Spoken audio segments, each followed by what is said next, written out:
Hello दोस्तों, स्वागत है आपका मेरी एक नई कहानी में। जवानी की उम्र में कदम रखते ही मेरी ज़िंदगी में एक ऐसा हादसा हो गया जिसके बारे में मैंने कभी सपने में भी नहीं सोचा था। मेरा नाम पलक है। उम्र बढ़ने के साथ मेरे अंदर आत्मविश्वास बढ़ गया था। मुझे लगने लगा था कि अब मैं सब कुछ खुद संभाल सकती हूँ। जब भी कोई मुझे देखता मैं मुस्कुरा देती और मुझे ये सब अच्छा लगता था। मेरे दोस्त अक्सर मुझे समझाते थे कि ज़्यादा खुलापन कभी कभी मुसीबत में डाल देता है, लेकिन मैं उनकी बातों को गंभीरता से नहीं लेती थी। मैं कॉलेज में पढ़ती थी और रोज़ मेरे पापा मुझे कार से कॉलेज छोड़ते थे, जिससे मुझे कभी अकेले जाने की ज़रूरत नहीं पड़ी थी। लेकिन उस दिन मेरे पापा शहर से बाहर गए हुए थे। घर पर सिर्फ मैं और मेरी माँ थे। मेरी माँ थोड़ी घबराई हुई थी। उन्होंने कहा, बेटा आज अकेले मत जाओ, मुझे मन ठीक नहीं लग रहा। लेकिन मैंने उन्हें समझाया कि मैं कोई छोटी बच्ची नहीं हूँ और खुद का ख्याल रख सकती हूँ। अंदर ही अंदर मैं खुद को बहुत कॉन्फिडेंट महसूस कर रही थी, इसलिए मैंने कैब बुक कर ली।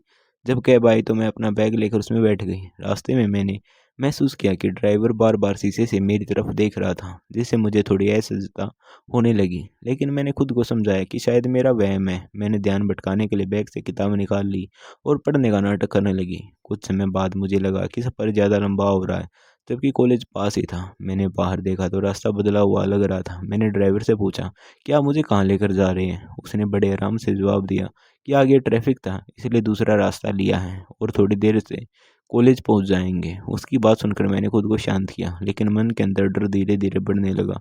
कुछ ही देर बाद उसने गाड़ी एक बहुत ही सुनसान इलाके में रोक दी और बिना कोई जवाब दिए वहां से चला गया। मैं हैरान और डरी हुई उस जगह पर अकेली खड़ी रह गई। मुझे समझ नहीं आ रहा था कि अब मैं क्या करूं। आसपास कोई घर नहीं था, न कोई मदद दिखाई दे रही थी। मेरी हालत खराब होने लगी। तभी दूर से एक कार आती दिखाई दी। मैंने हिम्मत करके मदद के लिए हाथ दिया। कार मेरे सामने आकर रुकी और उसमें से एक लड़का बाहर आया। उसने मुझे पूछा कि मैं इस सुनसान जगह पर क्या कर रही हूँ। मैंने उसे पूरी बात बताई। पहले तो उसे यकीन नहीं हुआ, लेकिन जब मैंने अपनी पहचान दिखाई तो उसने मुझे वहां से सुरक्षित जगह तक छोड़ने की बात कही। मजबूरी में मैं उसकी कार में बैठ गई। रास्ते में उसने कहा कि ऐसी जगहों पर अकेली लड़की का होना बहुत खतरनाक हो सकता है, क्योंकि यहाँ अपराध होने की घटनाएं होती रहती हैं। उसके ये सब सुनकर मेरे मन में डर और बेचैनी और भी बढ़ गई और मुझे यह एहसास होने लगा कि मेरी ज़िंदगी अब किसी अनजान खतरे की तरफ बढ़ रही है। अचानक उस लड़के ने कहा कि वह मुझे ज़िंदगी के बड़े सपने दिखाना चाहता है। मैं उसकी तरफ देखकर हैरानी से पूछ बैठी कि तुम क्या कह रहे हो? मुझे कुछ समझ नहीं आ रहा। उसने ठंडी आवाज़ में कहा कि सब कुछ अपने आप समझ आ जाएगा, और यह कहते हुए उसने गाड़ी शहर से बाहर की तरफ मोड़ दी। मैंने घबरा कर कहा कि ये रास्ता तो गांव की ओर जा रहा है। उसने जवाब दिया कि रोज कॉलेज जाती हो, आज थोड़ा अलग रास्ता देख लो। उसकी बातों से मेरी बेचैनी बढ़ने लगी।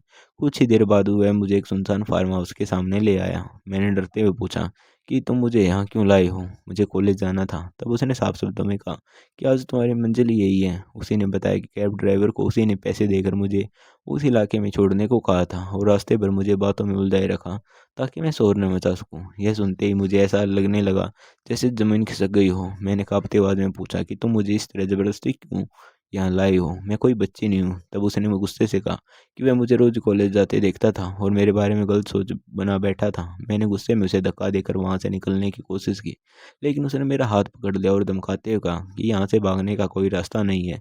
मैंने उससे बार बार विनती की कि मुझे जाने दे, लेकिन वह खुद को ताकतवर समझ रहा था और मुझे डराने की कोशिश कर रहा था। मैं अंदर से बुरी तरह घबरा चुकी थी। मुझे समझ नहीं आ रहा था कि इस अनजान इंसान से खुद को कैसे बचाऊं। मैंने हालात संभालने के लिए उससे बातों में उलझाने की कोशिश की और कहा कि अगर वह मुझे छोड़ देगा तो मैं किसी से कुछ नहीं कहूँगी। लेकिन वह हंस पड़ा और बोला कि वह जो करने आया उसे अधूरा छोड़कर नहीं जाएगा। उसकी बातों से मेरे अंदर डर के साथ गुस्सा भी भर गया और मैंने खुद को बचाने के लिए उसका विरोध किया। हमारे बीच धक्का मुक्की होने लगी और मैं पूरी ताकत से उसको खुद को छुड़ाने की कोशिश करने लगी, लेकिन वह मुझसे ज़्यादा ताकतवर था। और मैं अंदर ही अंदर यही सोच रही थी कि किसी से इसकर बात करना या मुस्कुरा देना किसी को ये हक नहीं देता कि वह मेरी मर्जी के खिलाफ मुझे नुकसान पहुंचाए, और चाहे जो हो मैं खुद की रक्षा करके रहूंगी। फिर हालात और भी बिगड़ते चले गए। वह मेरी तरफ बढ़ता गया और मैं डर और सदमे में पूरी तरह जकड़ सी गई। एक पल के लिए मेरी आंखों के सामने अंधेरा सा छा गया और दिमाग सुन्न हो गया। ऐसा लग रहा था जैसे शरीर ने साथ देना बंद कर दिया हो। उस घबराहट और मानसिक दबाव में कुछ पलों के लिए बिल्कुल शांत हो गई थी। न तो आवाज़ें निकल पा रही थी और न ही मैं खुद को संभाल पा रही थी। उसकी ज़बरदस्ती और मेरी बेबसी के बीच शायद ही वह भी समझ गया कि मैं अंदर से टूट चुकी हूँ। तभी उसने अचानक पीछे हटकर मुझे छोड़ दिया। लेकिन उसी पल मेरी आंखों से अपने आप आंसू बहने लगे। माँ के बंद किए लगातार रोती रही। मेरा आंसू देखकर वह ठिठक गया और कुछ देर तक बिना कुछ कहे बोले मुझे देखता रहा। फिर वह उठकर अलग खड़ा हो गया। मैं खुद नहीं समझ पा रही थी कि मेरे अंदर क्या चल रहा है। डर, गुस्सा और सदमा सब एक साथ थे। मैं धीरे धीरे खड़ी हुई और वह मेरे सामने खामोशी से खड़ा रहा, जैसे मेरे कुछ कहने का इंतजार कर रहा हो। मैं पूरी तरह बेकाबू और टूट चुकी थी, लेकिन मैंने खुद को किसी तरह संभालने की कोशिश की। उसने माहौल को बदलने के लिए कहा कि बैठ जाओ और खुद को संभालो। थोड़ी देर बाद वह मेरे लिए चाय और नाश्ता ले आया। उससे मैं यह भी नहीं जानती थी कि वह इंसान आखिर है कौन और उसने मुझे यहाँ क्यों कैद कर रखा, लेकिन थकान और डर के कारण मैं चुपचाप बैठी रही और कुछ खा लिया। मेरे दिमाग में लगातार सवाल घूम रहे थे। तभी उसने अचानक कहा, पलक, मैं तुमसे नफरत करता हूँ। मैंने सोचा था कि तुम्हारी ज़िंदगी पूरी तरह बर्बाद कर दूंगा और फिर तुम्हें तुम्हारे घर के सामने छोड़ दूंगा, लेकिन जब तुम मेरे सामने आई तो मैं खुद नहीं समझ पाया कि मेरे अंदर क्या बदल गया। उसकी बात सुनकर मुझे गहरा झटका लगा। तभी मुझे एहसास हुआ कि उसने मुझे अपने फार्म हाउस में कैद कर रखा है। मैंने हिम्मत करके पूछा कि अगर ऐसा है तो मुझे घर क्यों नहीं छोड़ देते हैं। उसने ठंडे लहजे में कहा, घर जाने का सपना छोड़ दो, क्योंकि फिलहाल तुम यहीं रहोगी। ये सुनते ही मेरा दिल जोर जोर से धड़कने लगा और डर फिर से मेरे ऊपर हावी हो गया। मैं लगातार यही सोचती रही कि मेरे तो किसी के साथ कोई दुश्मनी भी नहीं है, फिर ये सब मेरे साथ क्यों हुआ।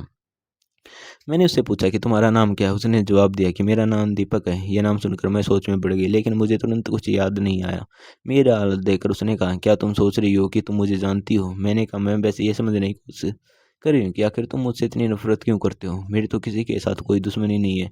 यह सुनते उसकी आंखों में गुस्सा साफ झलकने लगा और उसने भारी आवाज में कहा, आग के बदले आग। मेरी बात से वह और ज्यादा गुस्से से मुझे देखने लगा। मेरे पास आकर मेरी कलाई पकड़ ली।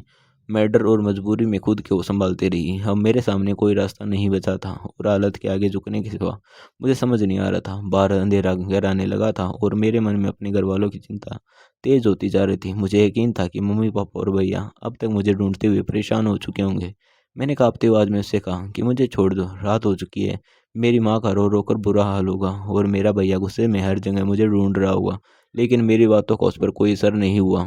उल्टा वह और बढ़ गया और बोला, क्या तुम्हारे घर वाले दूसरों पर रहम करते हैं? क्या उन्हें कभी किसी के और के दर्द की परवाह हुई है? उसकी बातें सुनकर मैं और घबरा गई और मैंने हिम्मत करके पूछा कि आखिर मेरे परिवार से तुम्हारी क्या दुश्मनी है?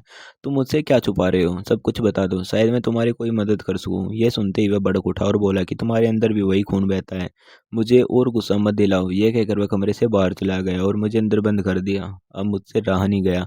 मैं फूट फूट कर रोने लगी। मेरा दिमाग सुन्न हो चुका था और समझ नहीं आ रहा था कि मेरा अपहरण क्यों किया गया। कुछ देर बाद मैंने खुद को संभाला और सोचा कि इस कमरे में कुछ तो ऐसा होगा जिससे सच्चाई का पता चल सके।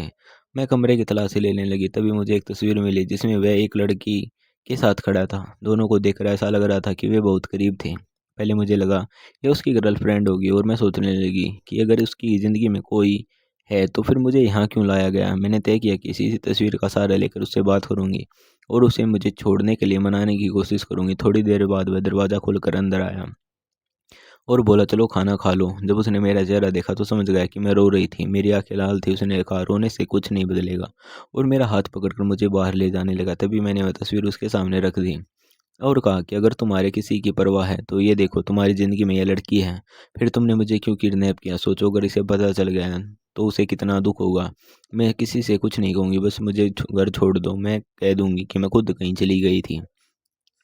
मेरी बात सुनते ही उसने झटके से तस्वीर मेरे हाथ से छीन ली और उसे देखते ही उसकी आंखें भर आई। उसके चेहरे पर गहरा दर्द उभर आया।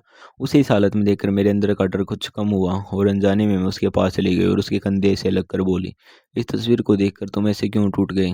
क्या यह वही है जिसे तुम बहुत प्यार करते हो? उसने मेरी तरफ देखा और भारी आवाज में कहा, यह मेरी बहन है। यह सुनकर मुझे जोर का झटका लगा और मैं सन रह गई। मैं उसके साथ खाने की मेज तक चली गई। वह पूरी तरह खामोश था। मैंने धीरे से पूछा, क्या तुम्हारी बहन की शादी हो गई या फिर वह कहाँ है? तुम इतना दर्द क्यों छुपाए हुए हो? मेरी बात सुनते ही उसने सिर झुका लिया और कहा, मेरी बहन अब इस दुनिया में नहीं रही। उसकी और मौत की वजह तुम्हारा परिवार है। ये सुनते ही मेरी आंखों से आंसू बहने लगे और मेरे पैरों तले जमीन खिसक गई। मैं उसके करीब आ गई और कांपती आवाज में कहने लगी, तुम ये क्या कह रहे हो? मैं तो तुम्हारी बहन को जानती तक नहीं। मुझ पर ऐसे इल्जाम मत लगाओ। मैं वैसी लड़की नहीं हूँ जैसा तुम समझ रहे हो। बताओ ना दीपक, तुमने ये सब मुझ पर क्यों थोप दिया? वह कुछ पल चुप रहा, फिर भारी आवाज में बोला, मेरी बहन तुम्हारे भाई से प्यार करती थी। तुम्हारे भाई ने उसे झूठे वादों में फंसाया और जब जिम्मेदारी की बात आई तो उसे अकेला छोड़ दिया। मेरी बहन ने बहुत गिड़गिड़ा कर उसके साथ निभाने की गुहार लगाई, लेकिन उसने ठुकरा दिया। समाज के तानों और बदनामी का बोझ वह सह नहीं पाई और एक गलत कदम उठा लिया। उस दिन मेरी बहन की हाथों में दम तोड़ गई। ये कहते हुए उसकी आंखों से आंसू बहने लगे और उसके दर्द को देखकर मेरी आंखें भी भर आईं। मैंने हिम्मत करके पूछा, तुम्हारी बहन का नाम उर्मिला था क्या? वह गुस्से से मेरी तरफ देखने लगा। मैंने कहा, मैं सच कह रही हूँ, मैंने ये नाम पहले सुना है। मेरे भाई ने कभी जिक्र किया था, लेकिन मुझे कभी यह नहीं बताया गया कि बात इतनी दूर तक चली गई थी। अगर मुझे पता होता तो शायद मैं कुछ रोक पाती, इसलिए तुमने मुझे किडनैप किया ताकि अपने दिल का बदला मुझसे ले सको। उसने कड़वाहट से कहा, हाँ, मैं चाहता था कि तुम्हें भी वही डर और वही बेबसी महसूस हो जो मेरी बहन ने झेली थी, ताकि तुम्हारा परिवार समझ सके कि उसकी एक गलती ने क्या तबाही मचाई है। उसकी बातों से मेरे अंदर भी गुस्सा और दर्द दोनों उमड़ पड़े। मैंने कहा, तुम मुझे सजा दे रहे हो जबकि गलती मेरी नहीं है। तुम्हारी बहन को मैं वापस नहीं ला सकती, लेकिन सच का सामना करने का यही तरीका नहीं है। बदला तुम्हें सुकून नहीं देगा। यह कहकर मैं अपने कमरे की तरफ मुड़ी। मेरे कदम बाहर ही हो चुके थे।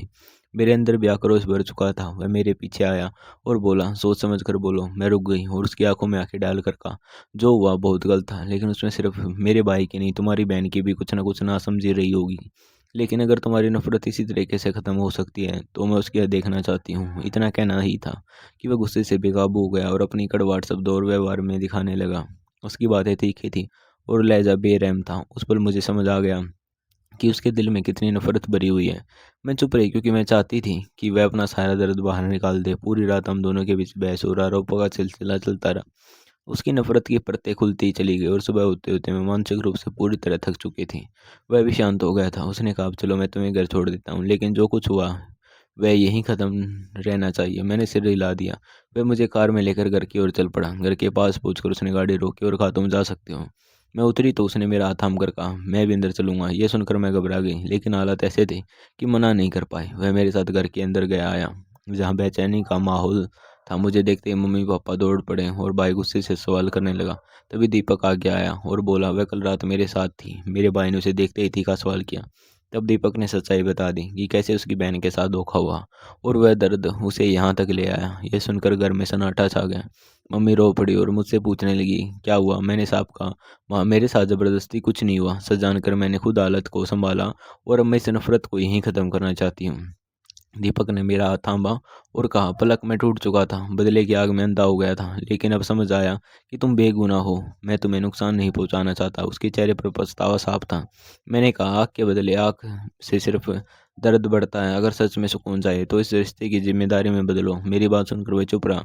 फिर बोला, अगर तुम तैयार हो तो मैं सम्मान के साथ आगे बढ़ना चाहता हूँ। मेरे भाई ने विरोध किया, लेकिन दीपक ने साफ कहा, हम सच के साथ खड़े हैं और डर कर पीछे नहीं हटेंगे। ये कहकर हम बाहर आ गए। पीछे घर वाले खामोशी से देखते रहे। दोस्तों, ये कहानी कैसी लगी? अगर अच्छी लगी हो तो चैनल को सब्सक्राइब ज़रूर करें और कमेंट करके ज़रूर बताएं कि ये आपको कहानी कैसी लगी। धन्यवाद दोस्तों। कल फिर मिलेंगे किसी एक और नई कहानी के